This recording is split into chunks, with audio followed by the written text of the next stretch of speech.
So my name is John Zach. I'm one of the other co-hosts for tonight's event, and I'd like to welcome Ken back to talk to us. Ken has been one of the original members of the TTU Climate Center since it was established back in 2012, and we always enjoy having him present at Science by the Glass. So he has an interesting story to tell. So I'm going to allow him to go ahead, and thank you all for joining him. Please pass the information along if you know others who would like to join us on these Tuesday events. Oh, greetings, and let me get this file, set up here. Okay, slide, show. Okay, not that. I'm gonna make it do the slideshow. You'll have to share the screen with us, Ken, at the bottom. Oh, okay, I'm talking to me. I do this, you all are seeing my teaching techniques here. But I talk to the computer. All right, share the screen. I think we're set. Okay. And there it is. And I will. You're good. Yep. Okay, I just need to Start get a it. slideshow from the beginning.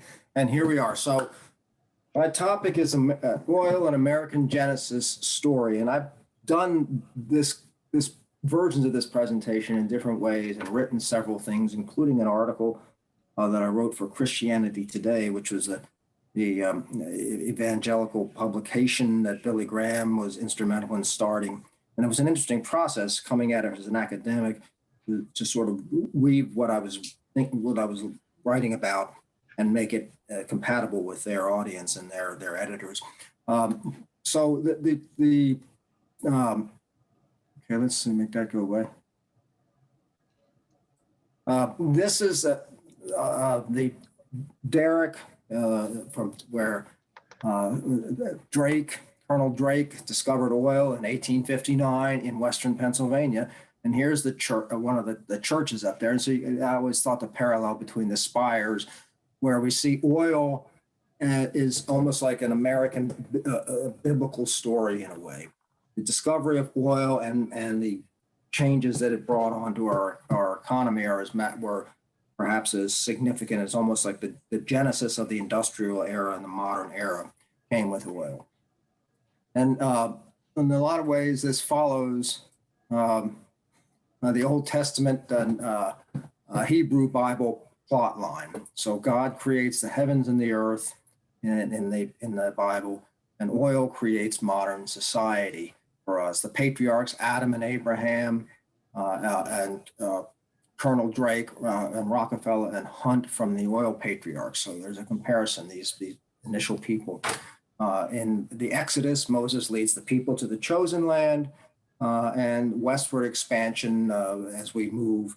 The oil fields play out in Pennsylvania and they expand west into Texas and Oklahoma and other places.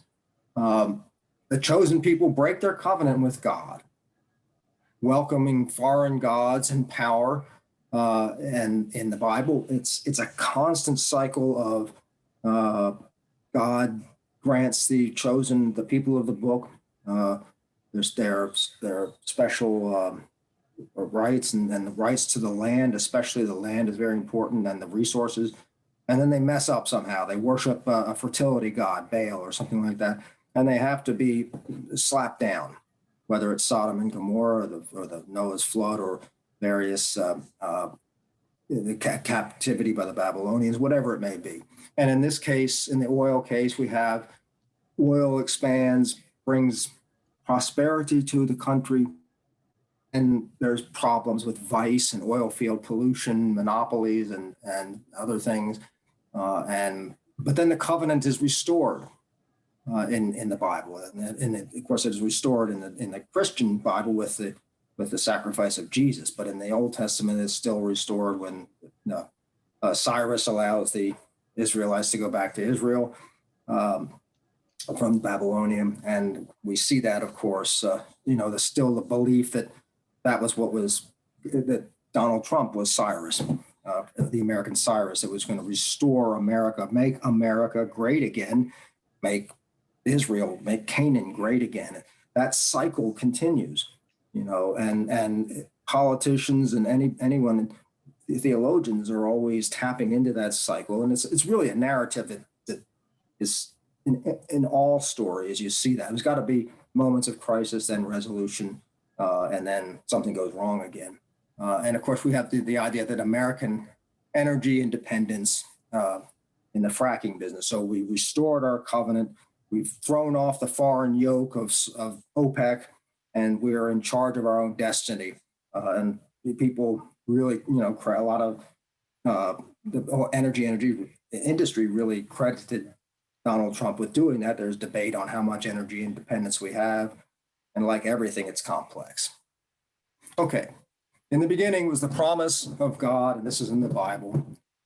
For the Lord your God is bringing you into a good land, a land with brooks, streams, and deep springs gushing out into the valleys and hills, a land with wheat and barley, vines and figs, trees, pomegranates, olive oil, and honey, a land where bread will not be scarce and you will lack nothing, a land where the rocks are iron and you can dig copper out of the hills. So again, this is the covenant with the land and even the resources, natural resources, copper. Copper was this is the beginning in this Old Testament era, is the onset of the Bronze Age and tool making with metals. But here's Abraham leading from Ur in southern Mesopotamia, Iraq, across the desert to Canaan. Now, in the beginning, we'll take the oil story and run the parallel. And this is a 1950, I think it's 1950, documentary from the U.S. Department of Mines on the evolution of the oil industry. Now, here's some of the wording I've sort of highlighted, the euphoric language, this very excited language of the potential. This is the height of modernism and the potential for science and industry to make the world a better place, but it's written in much the same way. So, I mean, from the very beginning, you hear the music. It almost, some of the parts that have echoes of Wagner's operas of, the Ride of the Valkyries and so forth. But, and then when you hear this voice, I will say, this is one of the very, very few incidences where we've actually have recordings of God talking, and this is God. You'll hear God in here.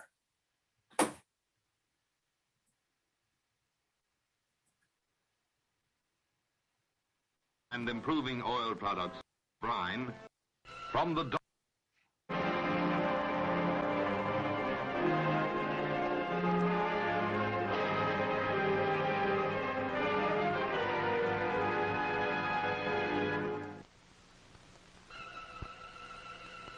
dawn of history, mankind has revealed an unconquerable urge to improve his lot.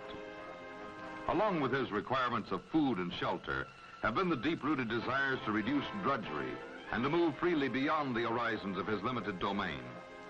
Time and space have always presented their challenge. Man early recognized that energy must be found, harnessed, and properly applied to help him. But throughout many centuries, man was unprepared to see the potential servant in a substance that occasionally seeps from the earth's crust. Oil. Dun, dun, dun, dun, dun. I mean, it's pretty, and that's available, will be available. It's really, there's parts of it that are quite good in terms of the development. But look at all these. Again, if that voice, I grew up with that voice in every high school civics class. There'd be some documentary about something technological, and that was that same, again, the voice of God. Magnificent progress. So, here you go back to a land with brook springs, this intense optimism of the potential of the land, and you've got it right here with oil. As I say, most of us today are descended from oil. Here's the timeline with the world population sitting down here. Maybe under 1 billion. This is billion. So up until the beginning of the early industrial revolution, the 1700s with coal. Here we see coal, and then oil, and then there we go, fossil fuels. Just about everything that you can look at, everything in front of me here. If you took away the oil, I wouldn't have, the computer would just be wires and that'd be copper. There wouldn't be any shell to it. It's all plastic injection molding. So I sort of rewrote the Bible here. In the beginning, God created the heaven and the earth and so forth. Let there be oil from the creatures of the sea. And you could see how this narrative could be written in the same way. A lot of what I've drawn on lately is from Darren Dochuk's book, and he's actually giving a seminar. I can give that link to Mackenzie. He's with, I think, Notre Dame University, and he wrote an extended study of how Christianity and crude made modern America, which is some of the same things that I encountered when I went to Pennsylvania, the museum, but also a lot more detail that he's been into. And so some of my references are indebted to Darren's book.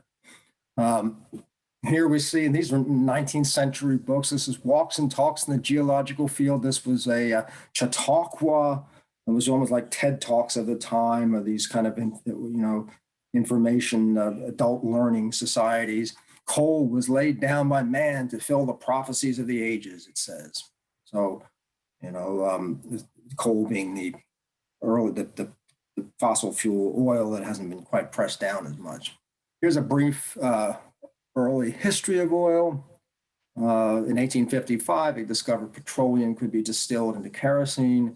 And then Drake in 1859 has this discovery. 1859 was also the year that Darwin's Origin of the Species was published. So a very significant year. Rockefeller established a Standard Oil, 1901 Texas Oil in the Spindle Top near Beaumont. And then for Middle East in 1908. And here's Colonel Drake. And from the beginning, oil was both an engineering and a spiritual marvel. So you didn't have quite the separation of disciplines that we have now in this sort of silo effect. Humanities and science, natural philosophy. Darwin was aspiring theologian at one point, although lost his faith primarily through some family tragedies, but they were more closely linked. And so here you have all the technology, engine drilling tools. And in this quotation, the rock poured out me rivers of oil from Job. And that was cited very often in the early days after oil was discovered in Pennsylvania, as kind of like, okay, this was foretold in the Bible. Now this oil that they're talking about in Job is more likely olive oil, but the oil prospectors didn't particularly make that distinction and didn't feel that was that important to worry about. It sounded good. So this is a 19th century little publication. Okay, let's see if I can get this. Thing's always in the way. So Reverend S.J.M. Eaton, it says that it's always been in the feature of the economy of providence that the stores of his beauty are brought to light just as they are needed. Who can doubt? But in the wise operations of God's providence, the immense oil resources of the country have been developed at this particular time to aid the solution of a mighty problem of the nation's destiny. So for Eaton, again, looking at the covenant, the United States, the chosen land, the people violated their covenant with God through slavery and other excesses, that led to the Civil War. The Civil War is this kind of cleansing, like the great deluge of Noah. And then Eaton says, well, it happened to be propitious that it was discovered right and developed right as the Civil War was finishing up. So it would take us out of deliver us from those sins. It would be the rainbow that came after the flood. And notice again the irony here. Of course, here's the church. This is his church. It's been rebuilt in Franklin, Pennsylvania, near where the oil was discovered. But it's all the power lines. So then I think that's just kind of one of those symbolic of energy and theology. Okay, so here I'm just going to do a short little bit of it. When oil was discovered in popular culture, it really there's a whole book, and I've got an title, which you can see here. I'm holding it up, but This is almost like a hymnal of oil songs that we're really celebrating. And this one was called Oil on the Brain. And the idea is that, I'll just play it here. The Yankees boast that they make clocks which just beat all creation, but they have never made one could keep up with outraged speculation. Clocks like stocks go with a spring, wind up and down again, but all our strikes are sure to cause oil on the brain. So that was one of the songs, Oil on the Brain, and the euphoria. And like I said, there's the Oil Fever songbook here. It's like the hymnal. Open your hymnal to page 32 and we'll sing Oil on the Brain. Okay. But the people soon broke their covenant with the giver, right? This is, again, this story, this Old Testament story of being chosen and then botching it, not disappointing your father and being smitten, somehow punished, and then being forgiven, right? I mean, that's the story of the Judeo-Christian theology. So here we have this book was William Wright wrote this as in late maybe 1905, and you can see over here in Petrolia, and Petrolia was what they dubbed the area of Pennsylvania and where this was going on. The church universally believed in is an engine house with a derrick for its tower, a well for its Bible, and a 2-inch tube for a preacher with a mouth rotund, bringing forth things new and old in the shape of 200 barrels per day of crude mingled with salt water. So here again, this author, this analyst is fusing together theology and the engineering of oil extraction, but he's saying, we've lost our way. We've become, in the theological sense, we've become overly enamored of the gift and not of the giver, right? Another common theme in theology, you sort of worship the gift that you're given and not the God that made it possible. And so this is a rebuke. And then you've got, just like throughout the historical parts of the Old Testament with the kings, David, Solomon, and so forth, and these kings are all flawed, right? David's highly flawed. He sends off his rival to get killed in battle so he can take his wife. That's, that would even look bad today on the National Enquirer. And Rockefeller was an example of an oil patriarch, an oil king.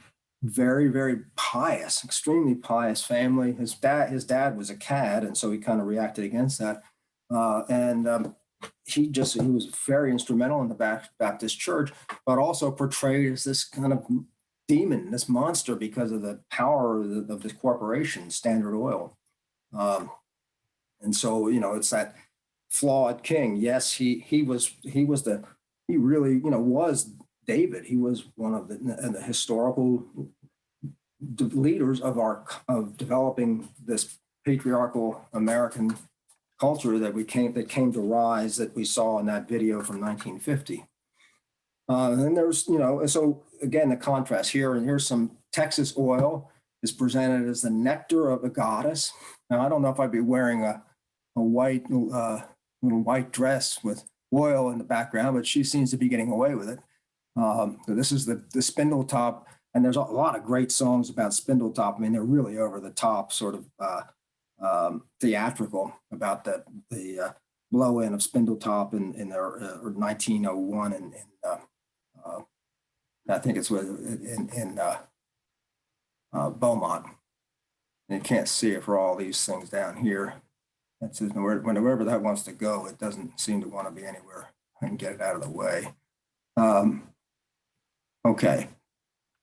But, so there's that white purity, but there's also those nests of decadence. So this is a famous painting by Jerry Bywater's Oil Field Girl. So here you have the world's oldest profession being, on the edge of the town of the oil field. So, again, that cycle of good and bad in this constant dance, of purity and defilement. This is a great book, wonderful book from out here that's published by the Texas Tech Press, of a girl growing up in the Depression era in the Texas oil patch, actually further east, in that area near Beaumont.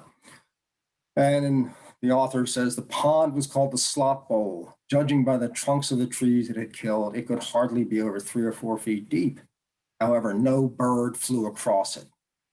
So it was hell. The field looked like hell in the Bible. So, there's the dark side of it. Well, in the 1950s, and Dochuk does this a good job in his book of presenting how the oil kings and evangelists joined together against decadence, and especially Soviet decadence. And of course, we still see that, or communism. So here's H.L. Hunt, the famous, one of the richest men in the world. He was a Baptist minister, donor to Conservative Christian Evangelical College, and he had a radio show carried by 400 stations. I am quite generally in favor of anyone that is fighting communism. For that period of time, of course, the Cold War and McCarthyism, and a lot of these oil people like Cullen and others who were big in Texas oil were also big donors and supporters of McCarthy and the purging of any sort of communism, the Red Scare. Now we've replaced that with purging. Socialism is the dirty word, but it's the same thing. Here's Billy Graham's movie. It's interesting. And this money can't save him now. This oil baron, this oil leader loses his way and becomes and gets caught up in socializing and partying. And here you see them with their drinks by the poolside. But then he finds Jesus and repents. So, again, Billy Graham, who benefited a lot from these oil barons, the wildcatters, who gave him money for his ministry, made this film. And Billy Graham has a big force in Texas. Okay, so here we are. We're up to today. Same kind of thing. So you see this. We need enemies and alpha male Christian soldiers. I mean, that's just one of the dynamics of our politics, and maybe we don't anymore. Maybe we won't, but it seems like it would continue to. So here's from Numbers: I will smite them with the pestilence and disinherit them, and will make of thee a greater nation and mightier than they. And I will say that I haven't done a formal count, but I think the book of Numbers has the most smitings of all in the Bible. And, you don't want to go too long without reading about a smiting, because it just kind of keeps you humble. And here we are. So, this scholar of theology, Regina Schwartz, says, the need for good and bad characters may be strongest in cultures with a strong monotheistic religious background, where creating a shared identity among God's people also requires an outside group that is ungodly. Such a group, in-group, out-group identity formation is especially necessary in areas of scarce resources, which, of course, the Holy Land was, right? And there's a lot of desert and a few rich agricultural areas, fertile crescent, but around the crescent wasn't particularly hospitable. So you have this all of these, the various mites, the Edomites, the Chaladites, I don't even remember all the names of the different tribes in constant conflict. Well, I mean, we have tribalism in this country now. That's clearly evident, and what's been going on. Here's Texas. This is the most events of last week. Immediately when there's this problem, this fella, and he's an alpha male Christian who could very easily be in favor of all kinds of smiting. I don't know the man, but he says those ugly wind turbines out there are among the main reasons we're experiencing electricity blackouts. So much for unsightly and unpredictable energy robbing Obama monuments. At least they show us where the idiots live. I mean, that's taking the book of Numbers and just making it current, right? And of course, we know, that there's was a lot of immediate responses saying, look, it's, wind energy is what, 10% of the power, and it really wasn't that big a factor in the winter. It was much more the natural gas supply. And I think some of this knee-jerk response is tempered, but it still sets it. It still resonates, and it still galvanizes the patriarchal forces where oil and fossil fuels are manly, and environmentalism. Oil is 3 words. Environmentalism is a lot of long words that are all Latin. Oil is manly. Environmentalism is sissified. Okay. And this happened here. We got Dochuk points that out. We really see the distinction in the 1979 when the Iran hostage crisis. We were held hostage, not only our embassy personnel, but also our country itself was held hostage by OPEC and the Middle Eastern oil interests. And Jimmy Carter gives what came to be known as the Malays Speech, saying it is clear that true problems of our nation are much deeper than gasoline lines or energy shortages, deeper even than inflation or recession. And I need your help. So it was an appeal. It was very humble. It was something we needed to hear, but it was considered malaise. He was considered to be a wimp because he wasn't a patriarch. And although he's the most religious president we probably had in my lifetime, the strong Southern Baptist and very moral principled. But that's not what a lot of religious people want.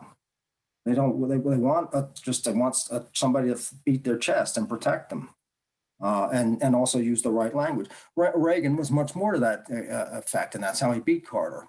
And he talked about the proud city built on rocks, windswept, God-blessed, and teeming with people of all kinds living in harmony. And he had the avuncular father figure that came across.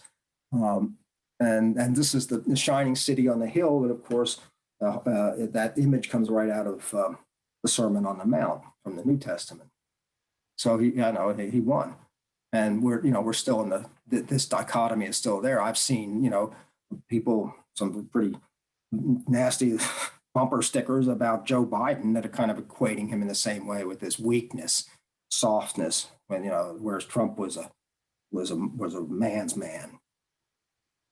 And other concerns, different groups say if we leave God's gift in the ground, the gift of oil, we're turning away from his gift, and that's again violating the covenant.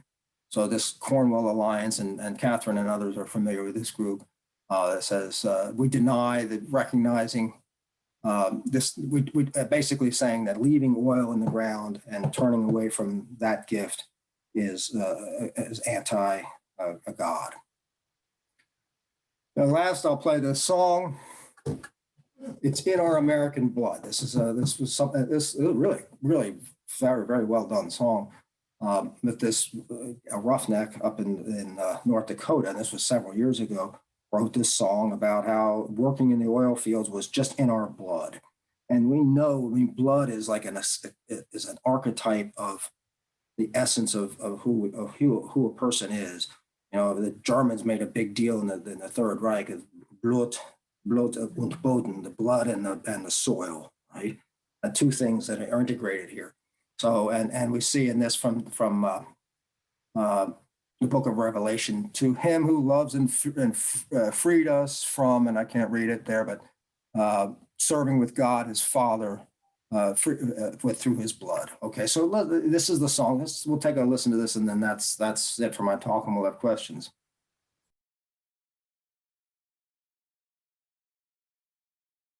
So, and that song's available. Yeah, it gives you goosebumps. Whatever it's just a very well done song, and captures that sense. So that's resistance to dealing with climate change is this whole narrative, this whole covenant is all called into question. That's it. Thank you.